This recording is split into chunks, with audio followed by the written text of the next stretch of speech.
Eterno Señor, gracias te damos que nos has traído con bendición el día de hoy a escuchar tu palabra. Te rogamos que tu Santo Espíritu nos dé entendimiento de los pasajes que vamos a ver. Queremos tener firme nuestra esperanza en ti y en las promesas que están en tu palabra. Señor, te rogamos que abras los oídos y dispongas los corazones a recibir tu palabra. Y esto nos ayude a caminar delante de ti conforme a tu voluntad. Te agradecemos de todo ello, Padre Eterno, y te rogamos tu bendición en este tiempo, Señor, dándote la gloria y la honra. A ti sea la alabanza, en el precioso nombre de Cristo Jesús. Amén. ¿Por qué si Dios es amoroso, existe maldad en el mundo? Existe el sufrimiento, existen las tragedias. El mal, la mayoría de los estudiosos lo dividen en el mal moral y el mal natural, e identifica el mal moral con las acciones de las personas y el mal natural con los sucesos que genera la naturaleza. Tenemos adversidades, abortos, abominaciones, accidentes, aflicción, agonía, angustias, asesinatos, carestía, crímenes, delitos, desastres naturales, desempleo, dolor, enfermedades, epidemias, genocidios, guerras, hambres, huracanes, injusticias, inmundicia, inundaciones, lágrimas, maldades, maledicencias, miseria, muerte, pandemias, perversión, plagas, pobreza, satanismo, sufrimiento, terremotos, terrorismo, tormentas y tornados. Y esto es solamente una lista enunciativa, porque podríamos obtener muchas más cosas que nosotros consideramos como males. A través de los pasajes que veamos, vamos a ver por qué Dios permite el mal. Que por qué, si Dios es amor y Dios existe, ¿acaso habrá hecho su creación y la abandonó a su libre albedrío? ¿Acaso Dios no puede controlar ese tipo de males? ¿Acaso Dios no puede sanar ese tipo de dolores? ¿Acaso Dios es incapaz de hacerlo? ¿O Dios se hace de la vista gorda? ¿O Dios es culpable de esto?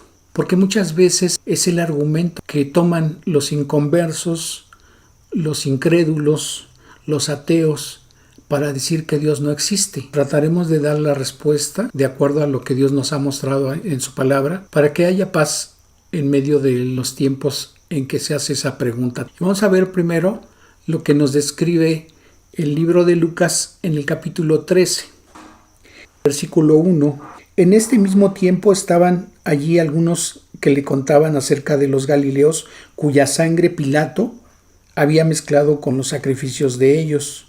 Respondiendo Jesús les dijo: ¿pensáis que estos galileos, porque padecieron tales cosas, eran más pecadores que todos los galileos? Os digo, no. Antes, si no os arrepentís, todos pereceréis igualmente. O aquellos 18 sobre los cuales cayó la torre en Siloé y los mató, ¿pensáis que eran más culpables que todos los hombres que habitan en Jerusalén? Os digo, no. Antes, si no os arrepentís, todos pereceréis igualmente.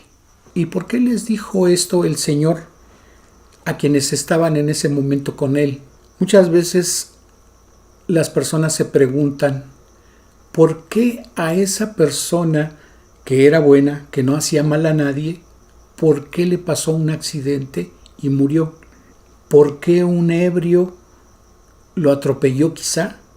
¿O quizá un delincuente le quitó la vida? Si esa persona no se metía con nadie, si esa persona solamente procuraba hacer el bien a las personas que le rodeaban. Y entonces culpan a Dios: ¿por qué no te llevaste mejor a ese borracho?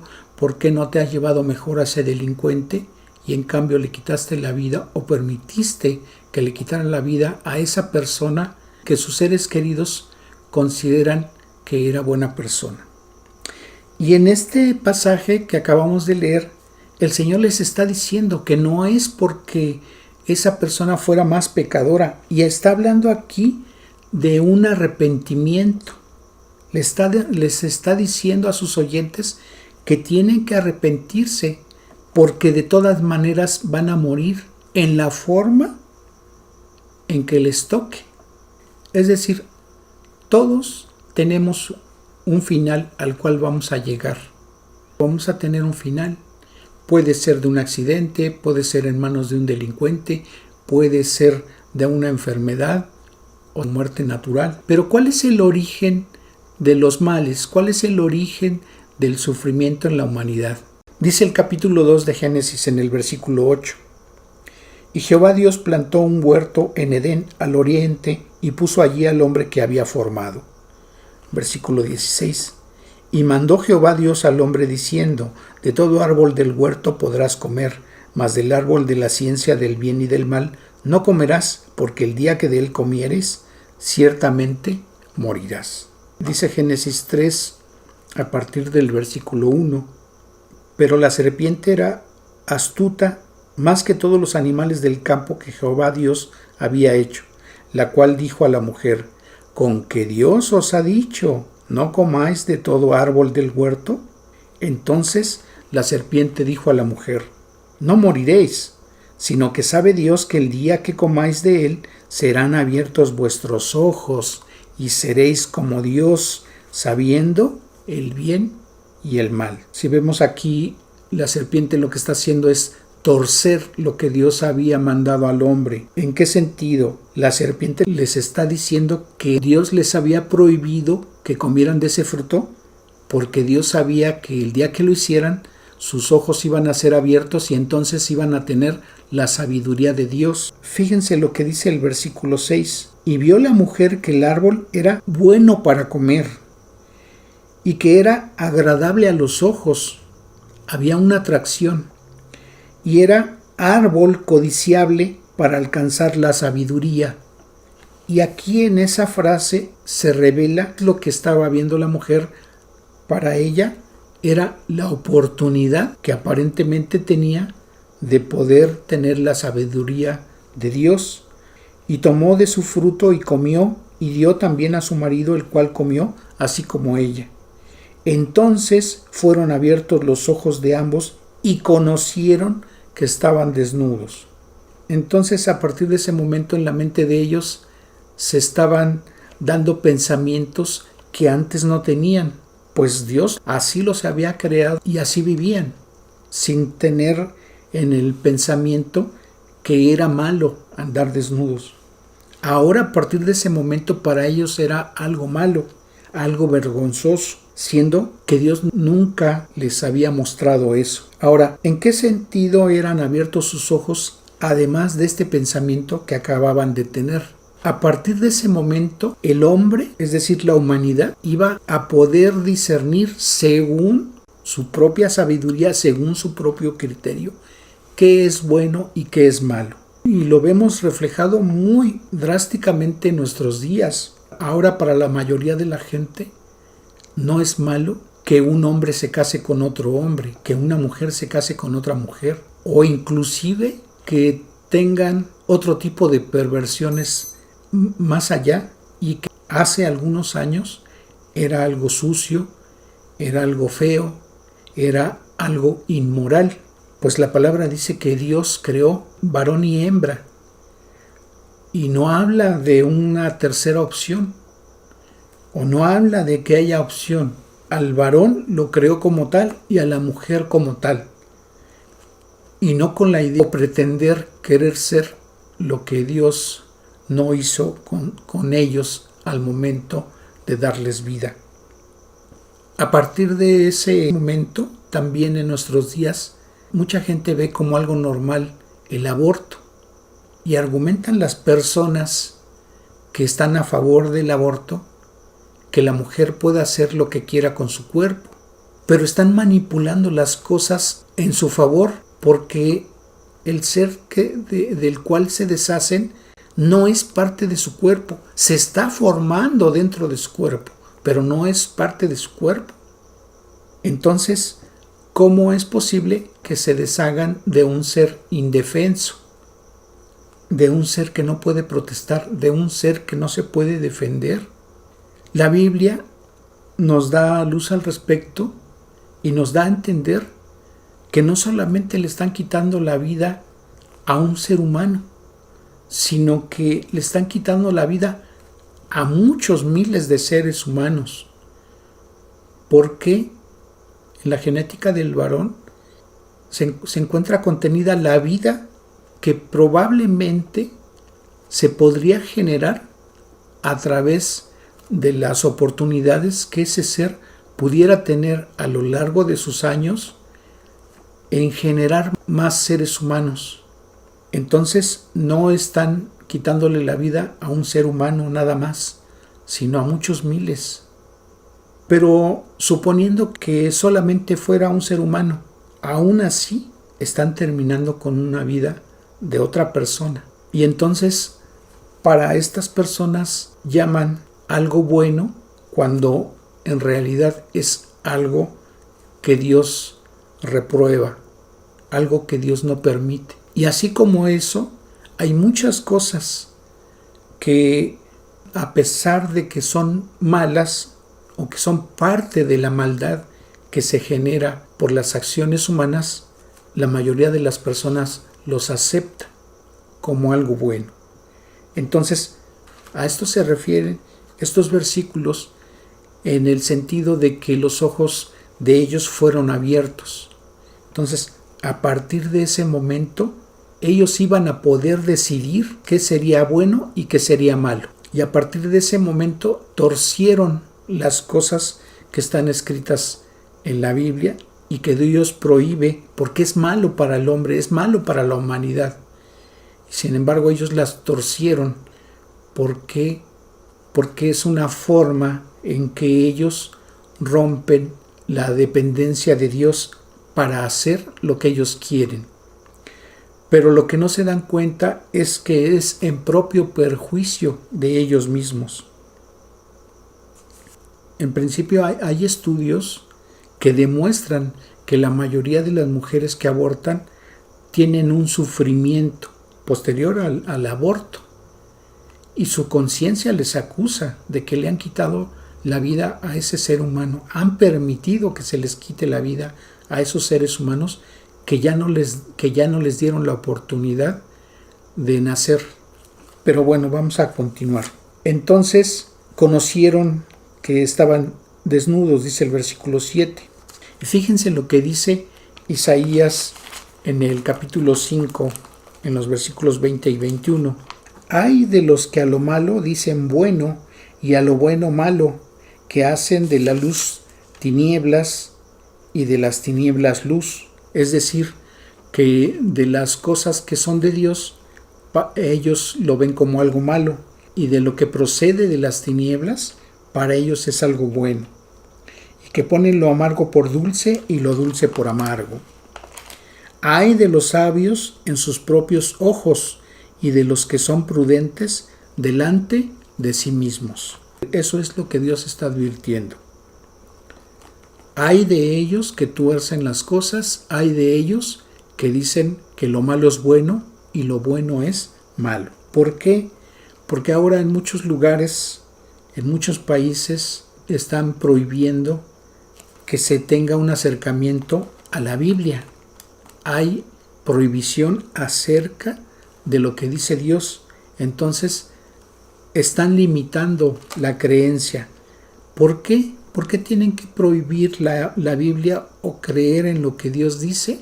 Porque entonces ellos serían confrontados con lo que dice Dios. Y como no les gusta y como no quieren que así sea, entonces lo alejan del alcance de las personas y lo prohíben. Y entonces se genera la persecución en esos lugares hacia los que creen la Biblia o hacia quienes predican la palabra de Dios. Pero sigamos leyendo. Dice el versículo 8: y oyeron la voz de Jehová Dios que se paseaba en el huerto al aire del día, y el hombre y su mujer se escondieron de la presencia de Jehová Dios entre los árboles del huerto. Mas Jehová Dios llamó al hombre y le dijo: ¿dónde estás tú? Y él respondió: oí tu voz en el huerto y tuve miedo, porque estaba desnudo y me escondí. ¿Por qué se escondió Adán después de esto que había hecho. El argumento que él está diciendo es que oyó a Dios que andaba por ahí y tuvo miedo, porque él sabía que había desobedecido. Pero lo que está diciendo que le generó el miedo es que estaba desnudo.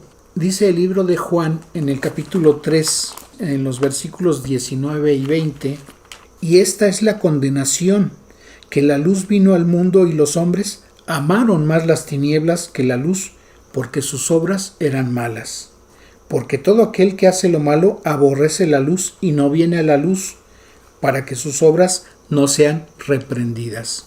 Entonces, lo que en realidad estaba pasando es que Adán no quería que Dios lo reprendiera y por eso se escondió, pero el pretexto para él no era que había desobedecido a Dios, sino que él estaba desnudo. Ahora, cuando Dios pregunta al hombre, ¿dónde estás tú?, no es que Dios ignorara que Adán se estaba escondiendo, sino que estaba esperando que Dios se acercara y le dijera, Señor, te desobedecí, pero esto ya no iba a ocurrir así. Ahora ellos tenían pensamientos diferentes y entonces ellos iban a empezar a decidir para ellos qué era bueno y qué era malo. Dice el versículo 11, y Dios le dijo, ¿quién te enseñó que estabas desnudo? O sea, porque yo no lo hice, es lo que le está diciendo Dios. ¿Has comido del árbol que yo te mandé que comieses? O sea, le está preguntando que si había desobedecido o que de dónde había sacado esa enseñanza. ¿Quién le había hecho esa observación? Dice el versículo 12, y el hombre respondió, la mujer que me diste por compañera me dio del árbol y yo comí. Ahora, aquí lo que vemos, en lugar de confesar que él había desobedecido un mandamiento que el Señor le había dado, lo que hace Adán es echarle la culpa a Dios. Pues la mujer que me diste, ella me dio y pues yo comí. O sea, tú eres el que tiene la culpa porque ella fue la causante de que yo comiera.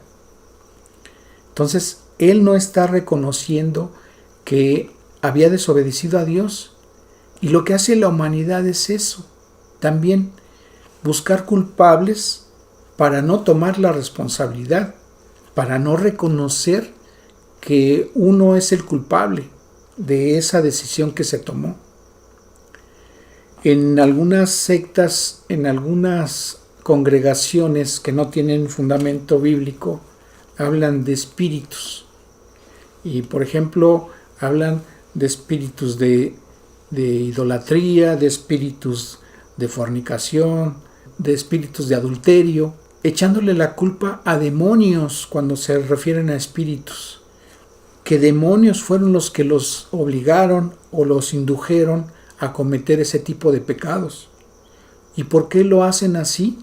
Para no tomar la responsabilidad y decir, Señor, cometí este pecado y te lo confieso.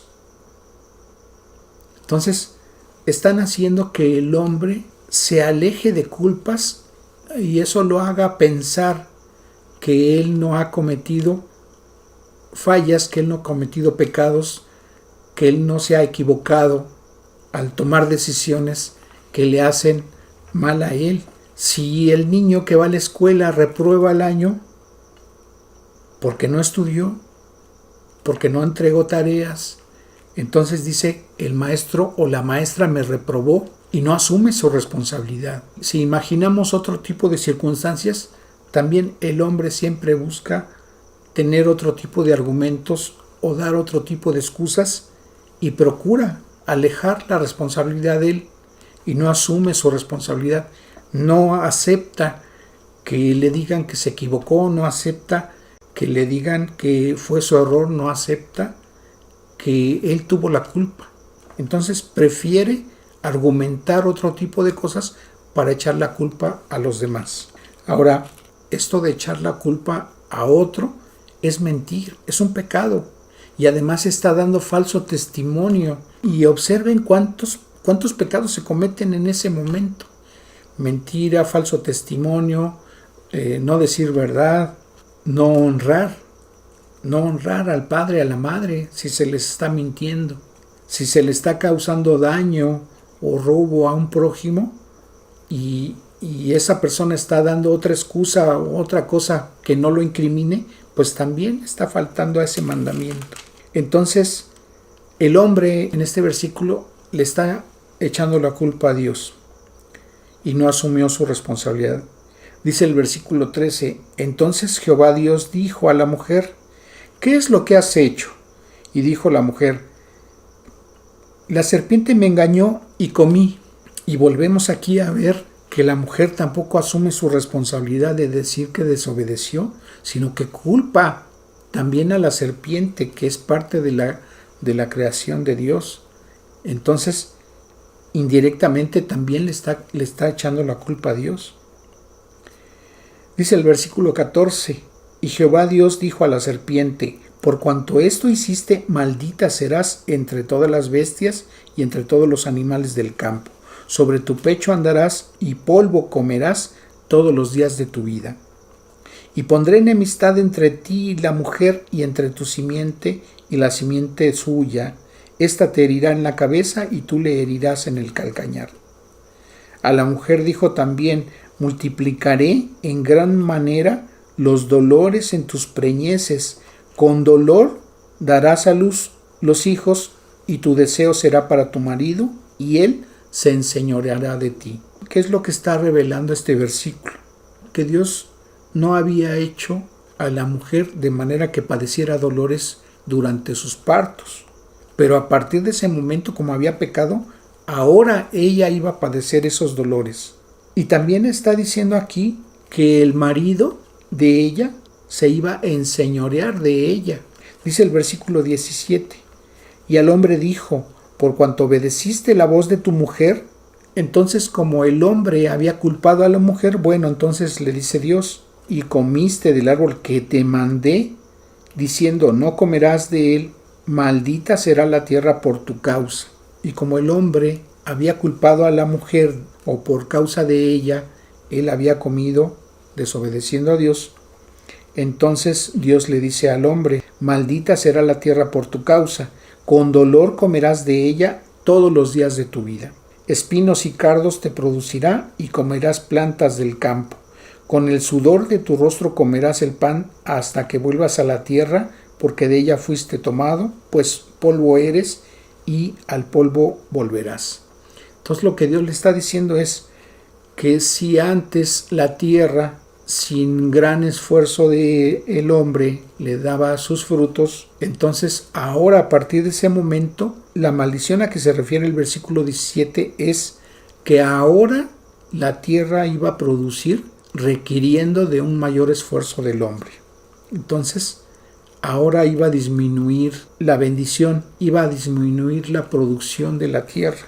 Entonces, esto iba a causar estrés, esto iba a causar cansancio, iba a causar dolor, iba a causar fatiga. Pero no solamente eso, sino que también la tierra sufriría consecuencias por el pecado del hombre.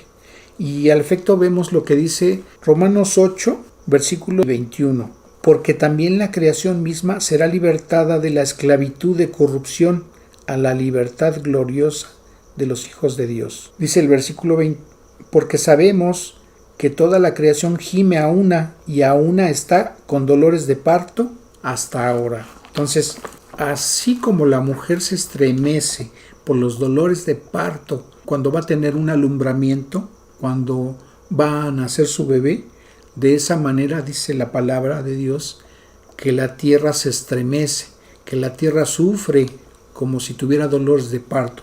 Entonces vemos que esos dolores de parto son más constantes en las manifestaciones que se tienen en la naturaleza. Hay más huracanes más fuertes, hay inundaciones, hay socavones, hay hundimientos de tierra, hay deslaves, hay terremotos, y esto lo vemos que es más constante. Entonces, la consecuencia del pecado del hombre se ha ido incrementando y se ve reflejado también en la naturaleza. Y estos eventos que produce la naturaleza también causan desgracias, también causan temores, causan dolor a la humanidad cuando las personas que padecen estos eventos sufren tragedias. Entonces, ese tipo de mal natural también lo padecen las personas en forma general, no solamente las personas buenas, que así consideran las demás gentes que los conocen, como las otras personas que no se consideran buenas. Entonces, ahí está el origen tanto del mal moral a través de las acciones de las personas, como a través de los eventos que suceden en la naturaleza, también por consecuencia del pecado del hombre. Y a partir de ahí los males están presentes en la humanidad hasta nuestros días. Dice el capítulo 4 en el versículo 8: y dijo Caín a su hermano Abel: salgamos al campo. Y aconteció que estando ellos en el campo, Caín se levantó contra su hermano Abel y lo mató. Ahí comienzan los asesinatos. Pero, ¿qué otra cosa vemos en Génesis 1:28? Y los bendijo Dios y les dijo: fructificad y multiplicaos, llenad la tierra y sojuzgadla y señoread en los peces del mar, en las aves de los cielos y en todas las bestias que se mueven sobre la tierra. Jamás Dios le mandó al hombre que señoreara sobre los demás hombres.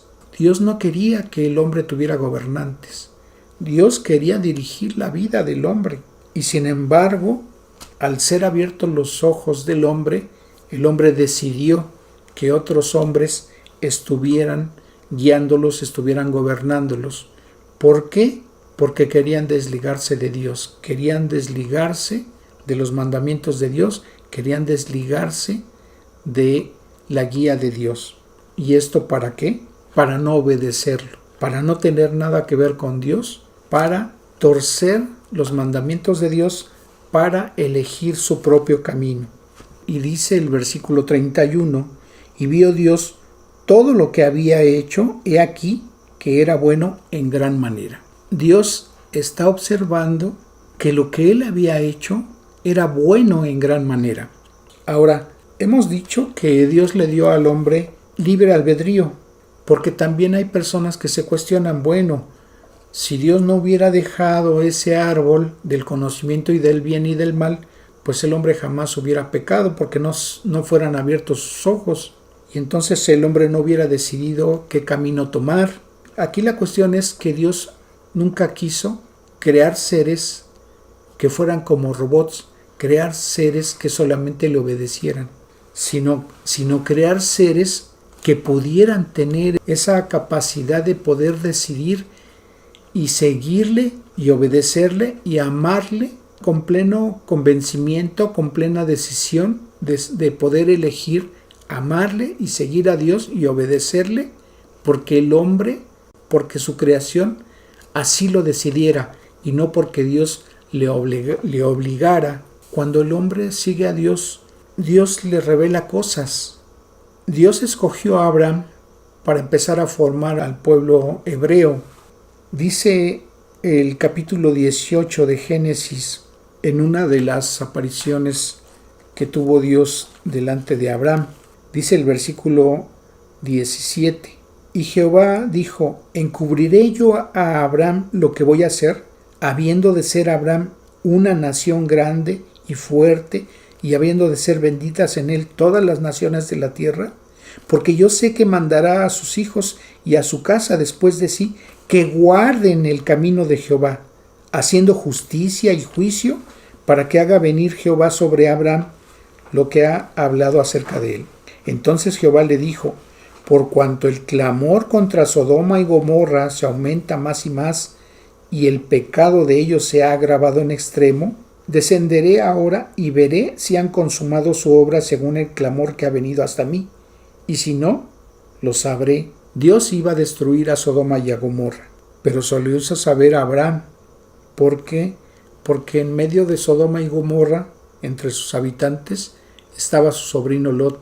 Dios sabía lo que Abraham le iba a preguntar. Y dice el versículo 23: y se acercó a Abraham y dijo: ¿Destruirás también al justo con el impío? Refiriéndose a Lot, para tratar de salvarlo. Lejos de ti el hacer tal que hagas morir al justo con el impío, y que sea el justo tratado como el impío. Nunca tal hagas. El juez de toda la tierra ¿no ha de hacer lo que es justo? Entonces respondió Jehová: si hallare en Sodoma 50 justos dentro de la ciudad, perdonaré a todo ese lugar por amor a ellos. Y volvió a decir: no se enoje ahora mi señor, si hablaré solamente una vez, quizás se hallarán allí 10. No la destruiré, respondió, por amor a los 10. Entonces, cuando alguien cuestiona a Dios y cuando alguien pregunta, ¿por qué no acaba Dios con la maldad? ¿Por qué no acaba Dios con todo el mal que está aconteciendo en la tierra? Pues precisamente por esto, por lo que dice este pasaje. Hay personas que le hemos creído a Dios, hay personas que seguimos a Dios, y por esa razón Dios no trae su juicio a la tierra como lo hizo en el tiempo en que trajo el juicio del diluvio. Mayor perversión sexual hay en nuestros días y Dios no trae ese juicio con que acabó a Sodoma y a Gomorra. ¿Por qué? Por amor a los que seguimos a Dios, por amor a los que le creemos en su palabra. Entonces, Dios está deteniendo los juicios. Es muy probable que dentro de pocos años ocurra lo que está descrito en el libro de Apocalipsis. Y esos sufrimientos, ese dolor, ese terror que va a padecer la humanidad, porque los eventos se van a dar para toda la humanidad, va a ser terrible. Dice el Señor Jesucristo en el libro de Mateo, en el capítulo 24, que los eventos que van a ocurrir va a ser una tribulación que jamás la ha vivido la tierra. Ninguna población ha vivido lo que va a experimentar la población en el mundo durante ese tiempo de tribulación y de gran tribulación. Y principalmente va a ser cuando esté presente en el mundo el anticristo. Y de acuerdo a lo que está ocurriendo en el mundo y de acuerdo a lo que está descrito en la Biblia, estamos viviendo eventos que nos hacen pensar y nos hacen creer que lo que habló el Señor Jesucristo, que debiéramos considerar para saber que si ese tiempo estaba cerca o no, se están cumpliendo. Muchas cosas se están viviendo ya. Entonces, estamos a casi nada de que ese tiempo de tribulación, estando el anticristo en control de todo el mundo como líder mundial, es probable que en un tiempo muy cercano se esté dando, se esté viviendo. Pero los que hemos creído en Cristo, los que hemos recibido su perdón, los que hemos recibido su misericordia, porque Él ya pagó por nuestros pecados y le creemos y le hemos creído y le seguimos, Él nos va a quitar de este mundo. Él nos va a llevar. Seas testigo de Jehová, seas católico, seas mormón, seas judío, esas cosas que acabo de mencionar están escritas en tu Biblia. Al final de este mensaje voy a dejar la liga para que veas al menos una enseñanza a donde he hablado de esto, de este tema. Y vas a ver los versículos, búscalos en tu Biblia. Te digo en la versión que tengas, ahí está escrito. El problema es si tú lo crees, porque cuando sea ese tiempo, delante de Dios no vas a tener pretexto de decir yo no sabía, porque si no te lo dicen en la iglesia donde te reúnes, Dios te va a decir, tenías acceso a la palabra y mi palabra lo estaba describiendo ahí. Probablemente de las traducciones que he mencionado, probablemente lo hable con palabras diferentes, probablemente sea una versión que esté manipulada, que esté cambiada, que le hayan quitado cosas, que le hayan puesto cosas que no tiene el manuscrito original, pero en esencia el mensaje allí está. En esencia lo que habla Dios al respecto, allí está. Y sí lo puedes saber. La situación es ¿Lo crees? Porque va a ocurrir. Dios dice que su palabra no va a pasar, que en todo lo que Él ha dicho se va a cumplir. Y nosotros lo creemos porque a lo largo de la Escritura ha habido profecías que se han ido cumpliendo, que se cumplieron en esos tiempos o que se han cumplido en nuestros días. Y entonces para nosotros es evidencia que lo que está escrito en la Biblia, todo, absolutamente todo, se va a cumplir. Alejados de Dios, los males que acarrea el pecado se hacen presente en la vida de las personas. A Dios le agrada que haya dolor, que haya injusticia y que haya todo tipo de males sobre la humanidad. ¿Por qué permite Dios que ocurran estas cosas? Ya hemos visto que todos los males son consecuencia del pecado. Los males naturales, porque la tierra fue maldecida por haber pecado el hombre, y que los males morales son consecuencia de los actos y de las decisiones y de la voluntad humana, porque la humanidad misma ha decidido qué es bueno y qué es malo, y dentro de esa mentalidad, dentro de esos pensamientos, cosas que ellos consideran que es bueno, siendo malo, lo han propagado, lo han ejecutado. Y vemos, por ejemplo, un gobierno que decide no comprar medicamentos para los niños con cáncer. ¿Por qué? Pues porque está ahorrando. Y para él es bueno eso. Y así como eso, muchas decisiones más. Entonces sabemos dos tipos de personas: los que creemos y seguimos a Dios, y los que no le creen y no lo siguen.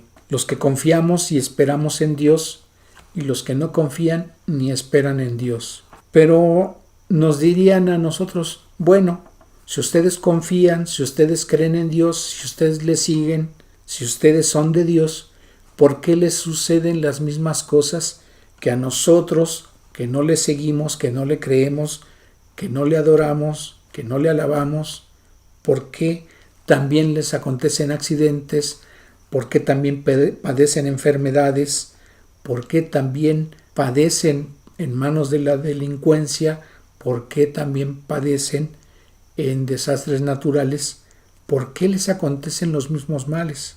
Bueno, a ellos por consecuencia del mal generado por el pecado, pero a nosotros nos da a luz Dios a través de algunos pasajes. Y fíjense lo que le aconteció al Señor Jesucristo. Dice Isaías 53 en el versículo 3: despreciado y desechado entre los hombres, varón de dolores, experimentado en quebranto. Entonces, despreciado y desechado por los hombres, y experimentó el quebranto. Y como que escondimos de él el rostro, y fue menospreciado y no lo estimamos. Y ciertamente llevó él nuestras enfermedades y sufrió nuestros dolores, y nosotros le tuvimos por azotado, por herido de Dios y abatido. O sea, las personas que estaban viendo que estaba padeciendo en su camino y durante su crucifixión, estaban diciendo que lo que le estaba aconteciendo era porque Dios lo estaba castigando, aunque sabemos que eso no es así. Dice el versículo 5, más, lo que quiere decir, pero Él herido fue por nuestras rebeliones, molido por nuestros pecados. El castigo de nuestra paz fue sobre Él, y por su llaga fuimos nosotros curados. Todos nosotros nos descarriamos como ovejas, cada cual se apartó por su camino, mas Jehová cargó en Él el pecado de todos nosotros. Angustiado Él y afligido, no abrió su boca. Como cordero fue llevado al matadero, y como oveja delante de sus trasquiladores se enmudeció, y no abrió su boca. Dice el versículo 10 y el 11. Con todo esto, Jehová quiso quebrantarlo, sujetándole a padecimiento. Cuando haya puesto su vida en expiación por el pecado, verá linaje, vivirá por largos días, y la voluntad de Jehová será en su mano prosperada. Verá el fruto de la aflicción de su alma, y quedará satisfecho por su conocimiento. Justificará mi siervo justo a muchos, y llevará las iniquidades de ellos. ¿Qué fue lo que movió al Señor Jesucristo a sujetarse a ese padecimiento, a ese sacrificio de que fue sujeto en la cruz del Calvario? a todo lo que Él padeció durante ese proceso, este versículo lo está revelando. Dice el versículo 11, verá el fruto de la aflicción de su alma. Y el fruto de ese sacrificio es ver que todos los que le hemos creído tenemos el perdón de nuestros pecados por el sacrificio que Él padeció, por el gozo de ver que millones de gentes serían salvados. Él aceptó ser crucificado porque sabía que le íbamos a creer. Entonces, eso fue lo que lo movió a Él. Dios permitió que sufriera, Dios permitió que padeciera, sí, porque había una bendición que se iba a cumplir, una promesa que Dios le había dado a Abraham, y esa promesa se cumplió en ese sacrificio de Jesucristo. Pero ¿qué con nosotros? Le hemos creído a Dios.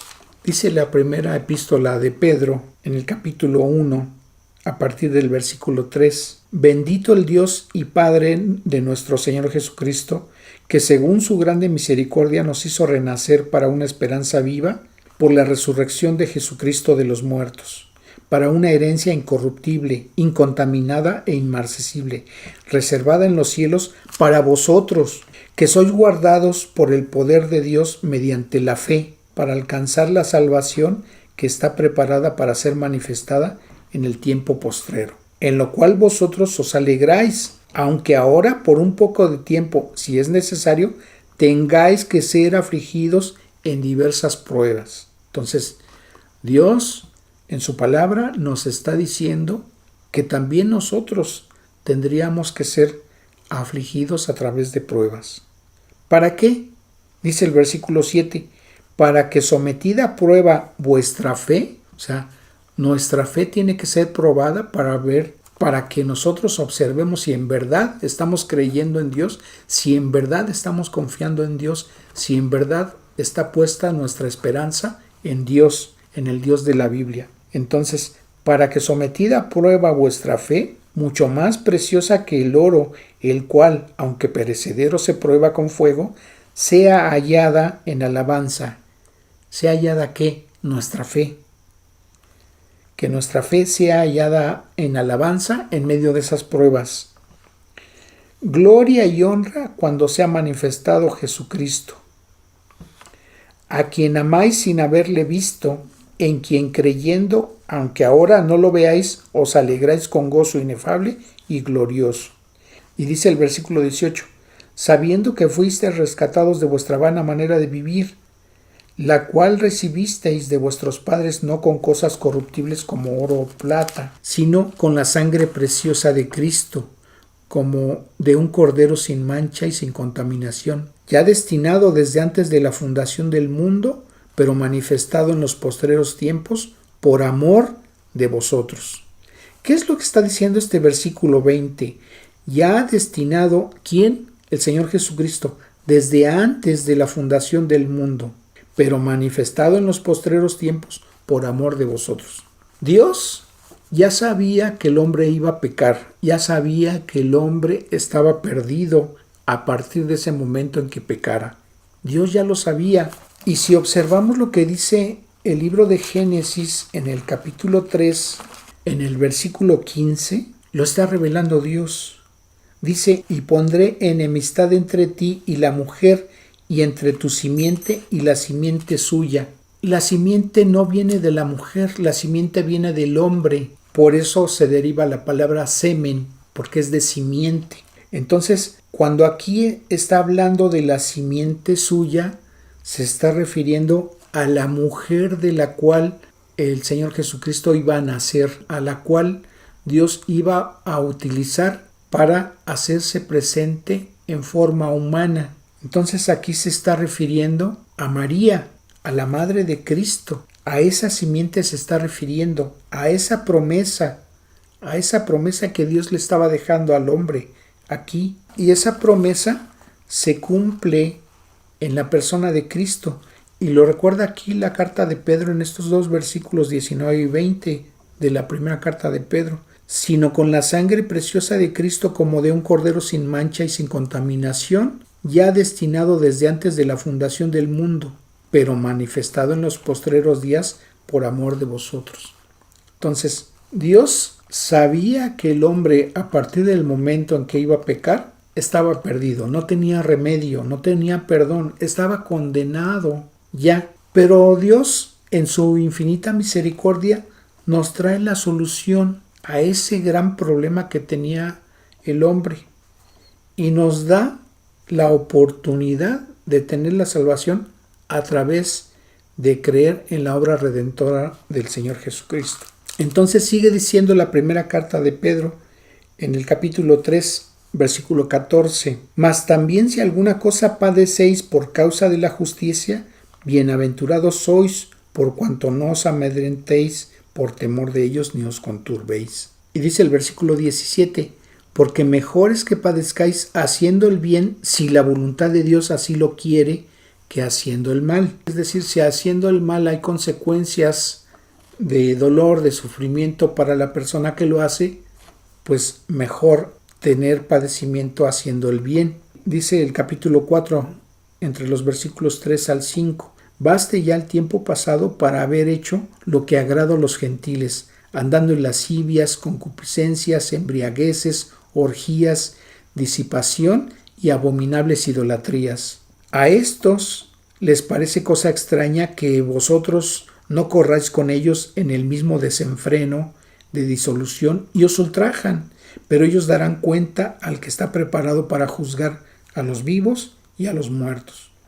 Entonces, muchos de los que hemos creído en Dios conforme a lo que dice la Biblia y que hemos recibido su misericordia, andábamos en esas cosas, pero Dios ya nos ha apartado de ello y entonces advierte a los que se mantienen en esas cosas, pero ellos darán cuenta al que está preparado para juzgar a los vivos y a los muertos. Ahora dice la primera carta a los tesalonicenses en el capítulo 5, estad siempre gozosos, orad sin cesar, dar gracias en todo, porque esta es la voluntad de Dios para con vosotros en Cristo Jesús. Dice Romanos 8, 28 y 29, y sabemos que a los que aman a Dios, todas las cosas les ayudan a bien, esto es, a los que conforme a su propósito son llamados, porque a los que antes conoció también los predestinó para que fuesen hechos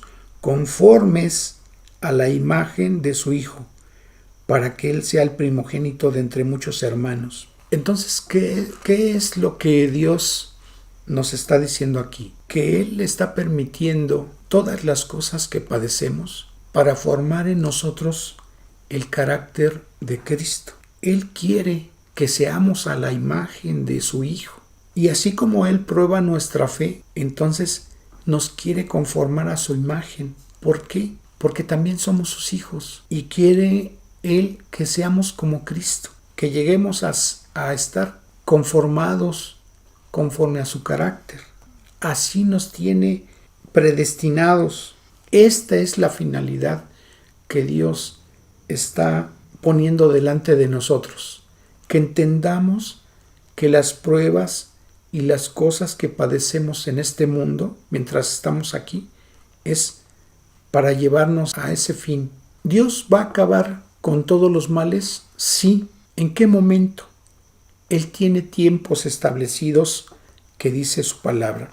Vamos a ver algunos pasajes. Fíjense, parte de la maldad que padece la humanidad está provocada por el diablo y los demonios. Dice el capítulo 20 de Apocalipsis en el versículo 10, y el diablo que los engañaba fue lanzado en el lago de fuego y azufre, donde estaban la bestia y el falso profeta, y serán atormentados día y noche por los siglos de los siglos. Entonces, el diablo que ha tentado infinidad de veces a la humanidad y que ha puesto en la mente de muchas personas las cosas que son malas y que ellos aceptan como buenas, el diablo va a recibir su castigo. ¿Cuál va a ser su fin? Que va a estar siendo atormentado por los siglos de los siglos durante día y noche en el lago de fuego y azufre, o sea, el infierno. Pero dice el versículo 11 al 15 de ese mismo capítulo 20, y vio un gran trono blanco y al que estaba sentado en él, de delante del cual huyeron la tierra y el cielo, y ningún lugar se encontró para ellos, y vi a los muertos, grandes y pequeños, de pie ante Dios, y los libros fueron abiertos, y otro libro fue abierto, el cual es el libro de la vida, y fueron juzgados los muertos por las cosas que estaban escritos en los libros según sus obras. Y el mar entregó los muertos que había en él, y la muerte y el Hades entregaron los muertos que había en ellos, y fueron juzgados cada uno según sus obras. Y la muerte y el Hades fueron lanzados al lago de fuego. Esta es la muerte segunda. La muerte va a tener un fin, y ese fin es también en el infierno. Y dice el versículo 15, hablando de los que fueron juzgados en ese juicio final, del gran trono blanco. Y el que no se halló inscrito en el libro de la vida, ¿quién? Los grandes y pequeños que fueron juzgados delante de Dios, fue lanzado al lago de fuego. Entonces, todas las personas que no han creído en la obra redentora de Cristo y no le han pedido que les perdone sus pecados, creyendo que Él ya pagó por ellos en esa cruz del Calvario, sus nombres no van a estar inscritos en ese libro de la vida. Y entonces el final de esas personas va a ser también en el lago de fuego. Pero entonces, ¿cuándo va a acabar la maldad? Bueno, las tentaciones que ha estado provocando el diablo y los demonios va a terminar cuando Él sea lanzado en el infierno. Las personas, todas las personas que no fueron perdonados sus pecados por no haber creído en esa obra redentora de Cristo, que no le creyeron, también van a pasar a esa condenación eterna. Entonces, esas personas van a estar en ese lugar sufriendo. Y entonces, dice el capítulo 21, vi un cielo nuevo y una tierra nueva, porque el primer cielo y la primera tierra pasaron, y el mar ya no existía más. Y yo, Juan, vi la santa ciudad, la nueva Jerusalén, descender del cielo de Dios, dispuesta como una esposa ataviada para su marido. Y oí una gran voz del cielo que decía, he aquí el tabernáculo de Dios con los hombres, y Él morará con ellos, y ellos serán su pueblo, y Dios mismo estará con ellos como su Dios. Enjugará Dios toda lágrima de los ojos de ellos, y ya no habrá muerte, ni habrá más llanto, ni clamor, ni dolor, porque las primeras cosas pasaron. Y cuando este versículo está diciendo que Dios enjugará toda lágrima, todo el sufrimiento, todo el dolor, toda la tragedia que vivieron esas personas, Dios lo va a quitar de ellos como si nunca lo hubieran padecido. Jamás van a recordar que en algún momento de su existencia en la tierra tuvieron un padecimiento o un sufrimiento. Y las naciones que hubieran sido salvas andarán a la luz de ella, y los reyes de la tierra traerán su gloria y honor a ella. Versículo 27.